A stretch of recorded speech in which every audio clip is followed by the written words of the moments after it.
अब चांद पर दौड़ेगा भारत का 6 पहिए वाला साइंटिस्ट। अब चांद को चूमेगा इसरो का बाहुबली। अब चंद्रनार मंदिर से होगी चांद पर चंद्रयान 3 की लैंडिंग। अंतरिक्ष में भारत रचेगा एक नया इतिहास। देखिए सिर्फ धर्म ज्ञान पर।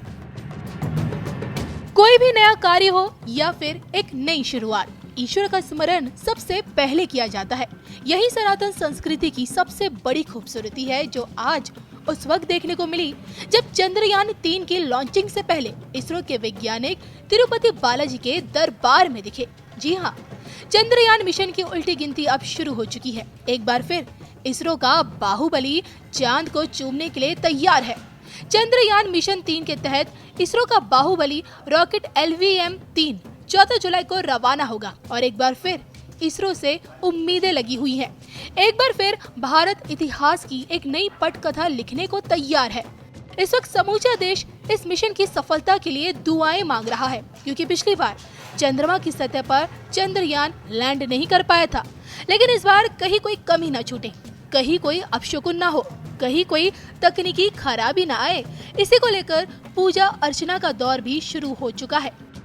चांद पर उतरने वाला 6 पहियों का साइंटिस्ट अपने मिशन में कामयाबी पा सके, इसके लिए चंद्रनार मंदिर में विशेष पूजा अर्चना की जाएगी। भगवान शिव और चंद्रमा के देवता चंद्रन को समर्पित ये है चंद्रनार मंदिर, जो एक नवग्रह मंदिर है। तमिलनाडु के थिंगलूर में स्थापित इसी मंदिर में चंद्रयान 1 के लिए पूजा की गई थी।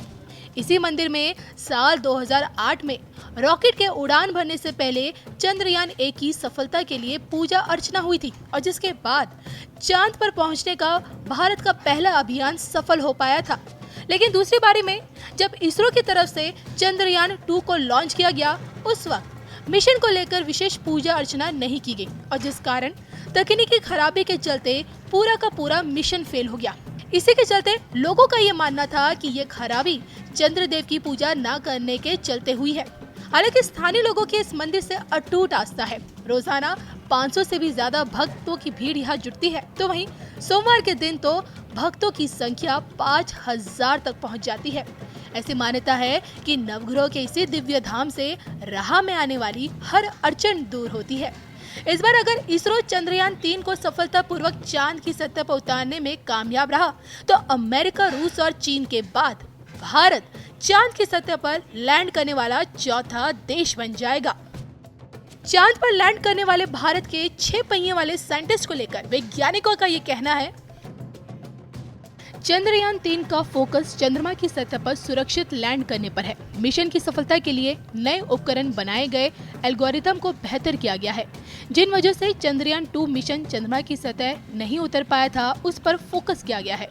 चंद्रयान 3 की लॉन्चिंग 14 जुलाई 2023 को दोपहर 2:35 पर श्रीहरिकोटा से होगी। चंद्रयान 3 मिशन के तहत इसरो 23 अगस्त या 24 अगस्त को चंद्रमा पर सॉफ्ट लैंडिंग का प्रयास करेगा। लैंडर के मिशन की पूरी अवधि एक चंद्र दिवस की रहने वाली है, जो पृथ्वी के 14 दिन के बराबर है। चांद पर उतरने के बाद चंद्रयान 3 का 6 पहियों वाला रोवर लैंडर से बाहर आएगा और चांद की सतह पर इसके 14 दिनों तक काम करने की उम्मीद है। रोवर पर लगे कई कैमरों की मदद से ही हम तस्वीरें हासिल कर सकेंगे। आखिर चंद्रयान 3 की लैंडिंग के लिए 14 जुलाई का ही दिन क्यों चुना गया? इसी को लेकर सबसे दिलचस्प बात यह है कि सॉफ्ट लैंडिंग के लिए तारीख इस आधार पर तय की गई है कि चंद्रमा पर सूर्योदय कब होगा। लैंडिंग करते समय सूरज की रोशनी होनी चाहिए। चंद्रमा पर 14-15 दिन तक सूरज की रोशनी होती है और अगले 14-15 दिनों तक सूरज की रोशनी नहीं होती है। अब जब चंद्रमा पर चंद्रयान लैंड करेगा, तो आने वाले 15 दिनों तक सूरज की रोशनी चांद पर रहेगी, और ऐसे में कहना गलत नहीं होगा कि चंद्रनार मंदिर से चांद पर दौड़ेगा भारत का 6 पहियों वाला scientist. I'm assuming and I hope that it will be a successful mission, because whatever is the problem in Chandrayaan 2, actually we are correcting the whole thing through a failure. From the failure we have understood all mistakes what we have done, and we have corrected all those things. So hopefully this will be a grand success. But then what I hope is afterwards,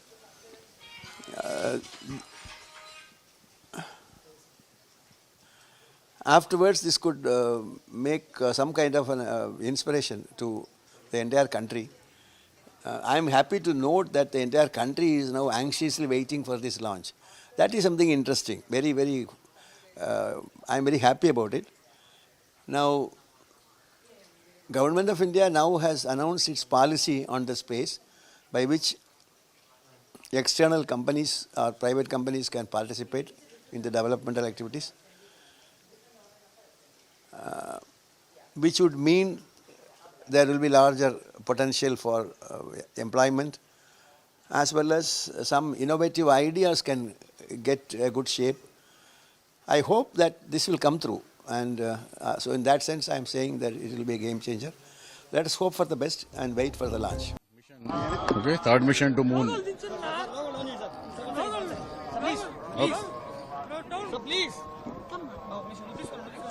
No problem. Just tell about Chandrayaan 3. Okay. Fine. Okay. Thank you. We have a launch tomorrow. Yes. Thank you. How Okay. it was planned, sir? Everything was planned perfectly. Yes. Okay.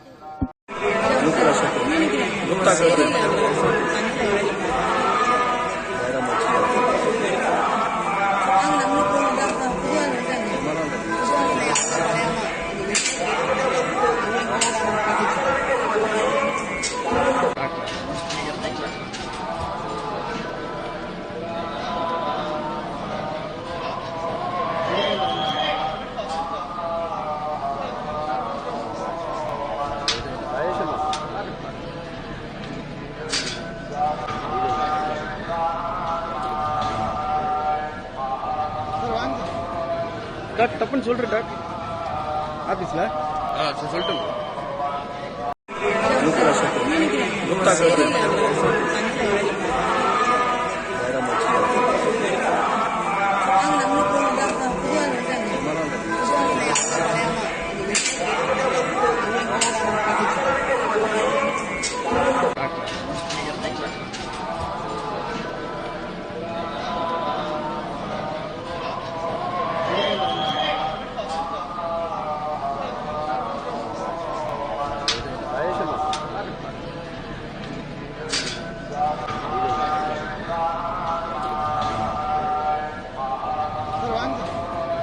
Dot தப்புன்னு சொல்கிறேன் dot ஆஃபீஸில் சொல்லட்டும்.